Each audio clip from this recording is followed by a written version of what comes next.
नमस्कार।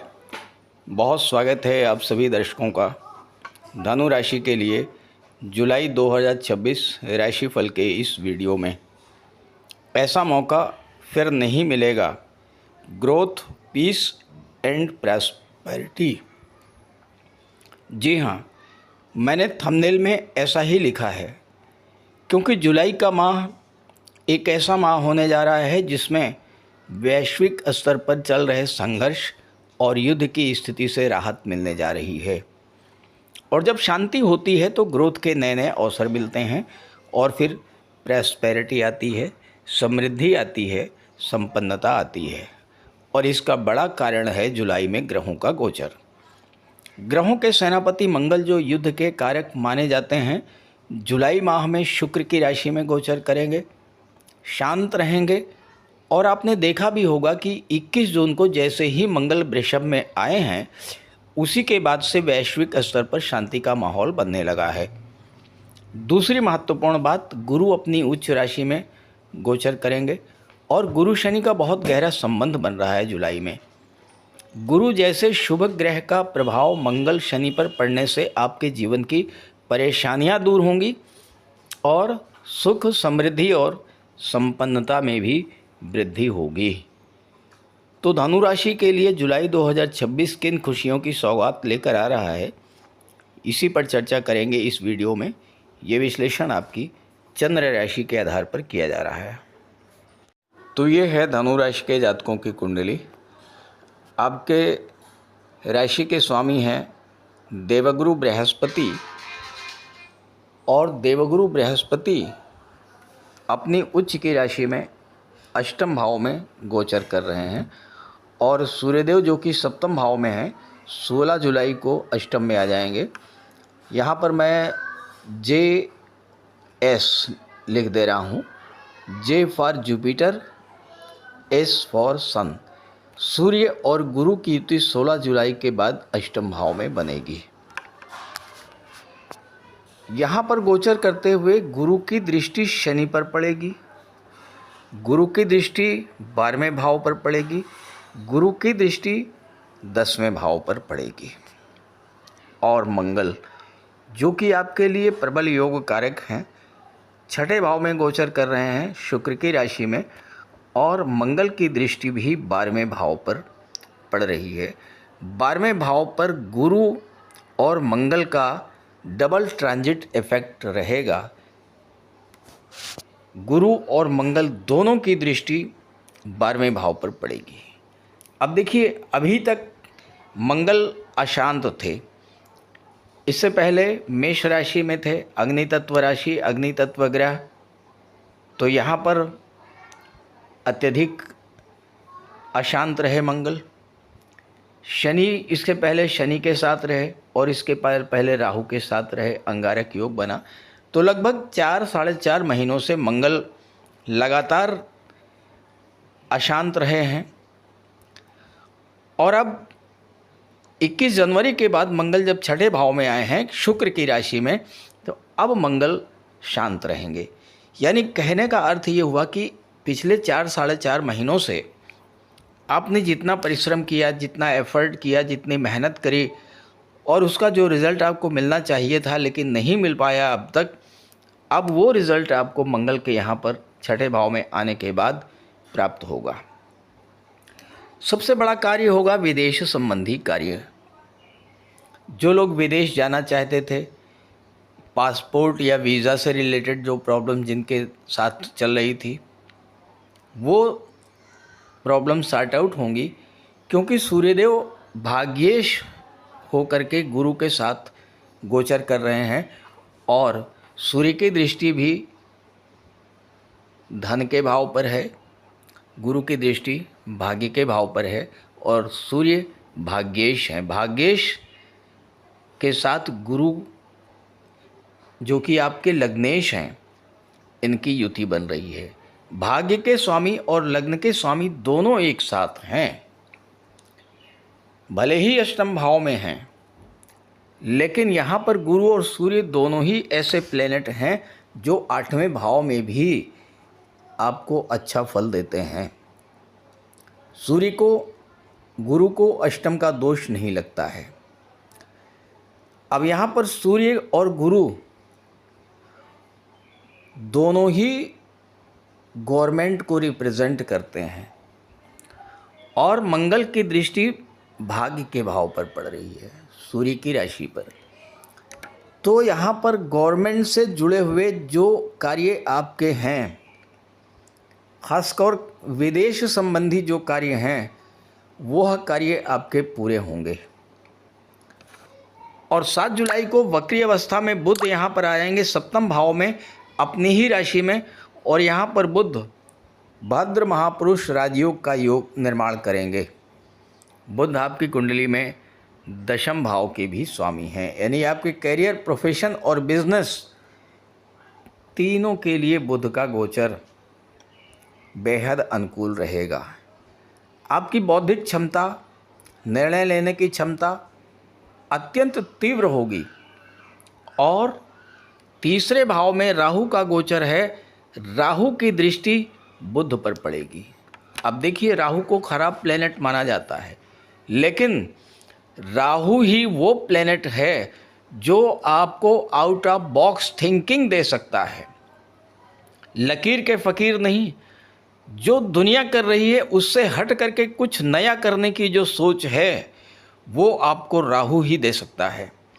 राहु ही वो प्लेनेट है जो आपके अंदर नए नए इनोवेटिव आइडियाज़ को डेवलप करता है। और जब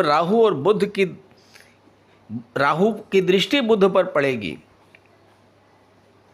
तो आपकी बौद्धिक क्षमता, निर्णय लेने की क्षमता अत्यंत तीव्र होगी और आप अपने व्यापार में, अपने नौकरी में नए नए प्रयोग करेंगे, नई नई टेक्नोलॉजी का यूज करेंगे।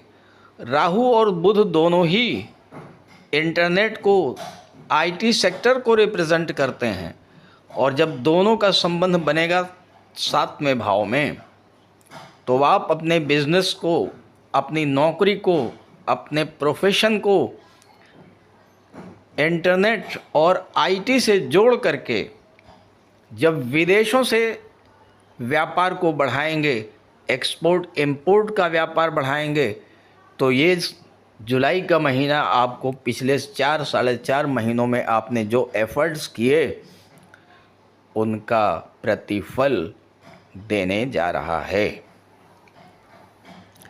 शुक्र आपकी कुंडली में 4 जुलाई को भाग्य भाव में आएंगे, एकादश के स्वामी होकर के।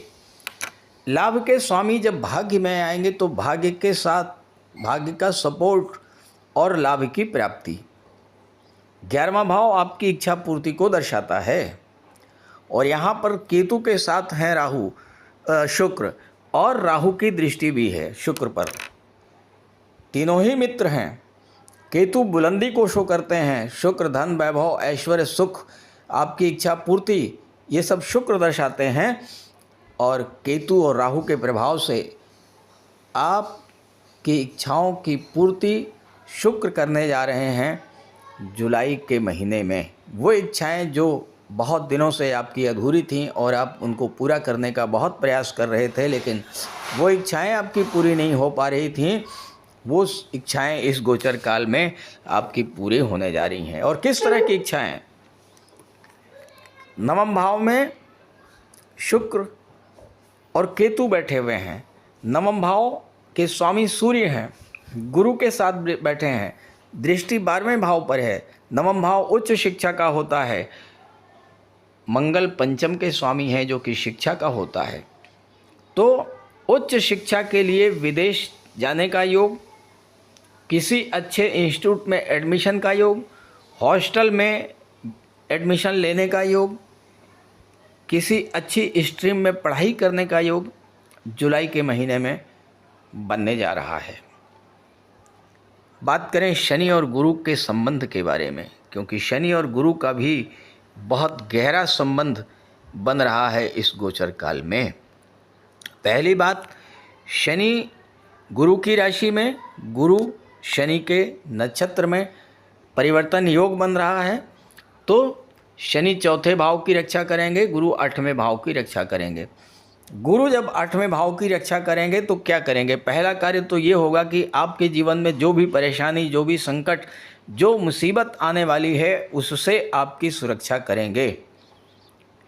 मैंने पिछले वीडियोस में बार बार यही बात कही है कि गुरु का संबंध अगर अष्टम से बन जाए, और गुरु तो आपके लग्नेश हैं, लग्नेश अष्टम में हैं, तो आप पर आने वाली आपत्ति विपत्ति को गुरु अपने ऊपर लेंगे, क्योंकि गुरु साक्षात भगवान विष्णु के स्वरूप हैं।